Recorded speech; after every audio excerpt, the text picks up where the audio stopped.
Saturday will go, Sunday will go, and Monday will come, and you'll go back to the class.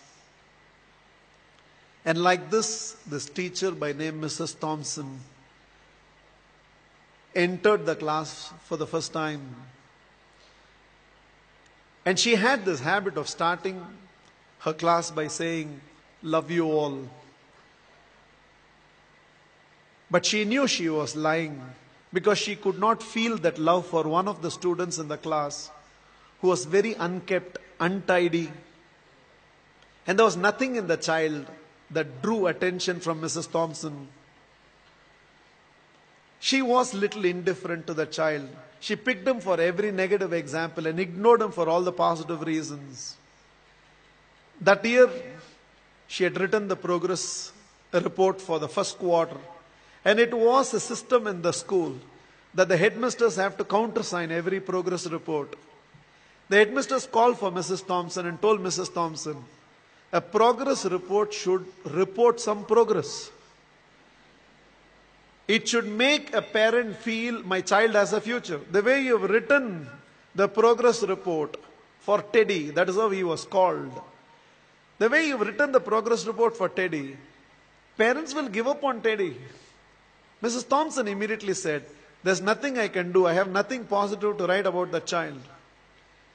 Immediately, the headmasters asked the administrative staff of the school to trace the old year progress reports of Teddy and send it across to Mrs. Thompson's class. Mrs. Thompson saw the third standard progress report. And it was written, the final remarks, Teddy is the brightest child in the class. She was stunned by what she read. She saw the fourth round progress report, and progressively all the remarks suggested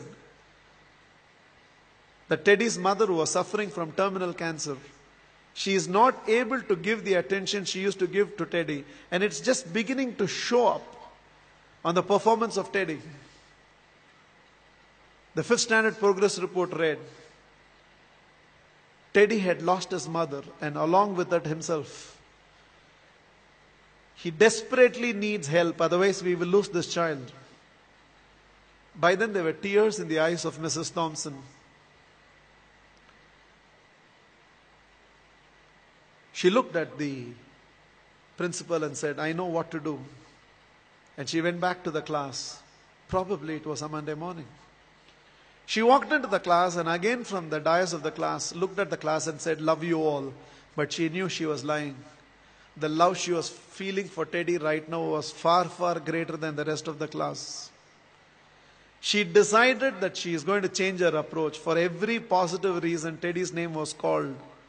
There was no more a negative reference to the whole thing. The last day of the school came. All the children had brought some gifts for the teacher. There was only one gift which was wrapped up in an old newspaper.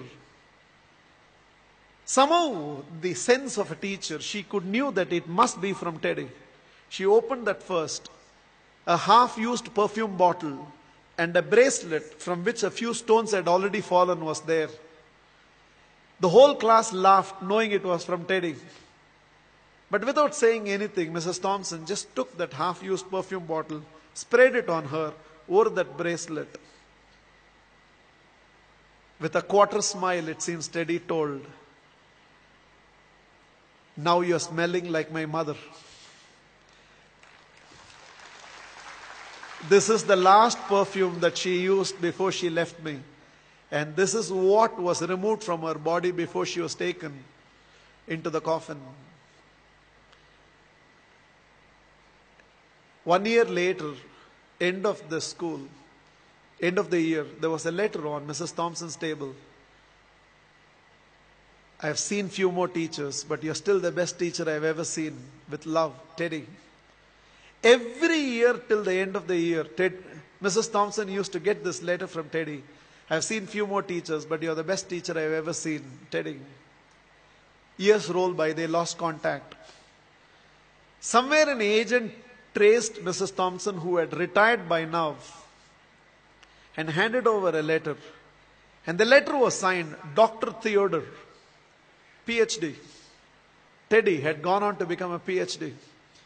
And the letter read, I have seen many more people in life, Mrs. Thompson. This is your Teddy. You're still the best teacher I've ever seen. I'm getting married. And I cannot dream of getting married without your presence. Along with that enclosed were to and fro flight tickets. Mrs. Thompson couldn't resist. She no more had the perfume bottle, but she still preserved the bracelet. She wore that and went to the church. She was trying to sit in the last row, but volunteers identified and ushered her right to the front row. And right in the front row, there was a seat with a placard written, Mother. Theodore personally asked Mrs. Thompson to sit in the chair and whispered, "You are the closest to my mother that I have ever experienced. And whatever I am today, it's because of you, ma'am." The wedding happened, and after the wedding, Theodore introduced Mrs. Thompson to his newly wedded wife. Without her, I wouldn't be where I am today. There were tears in Theodore's eyes. It seems Mrs. Thompson told the newly wedded woman, "Without Teddy, I would have never realized a teacher must first be a mother to every student of hers, and only then a teacher."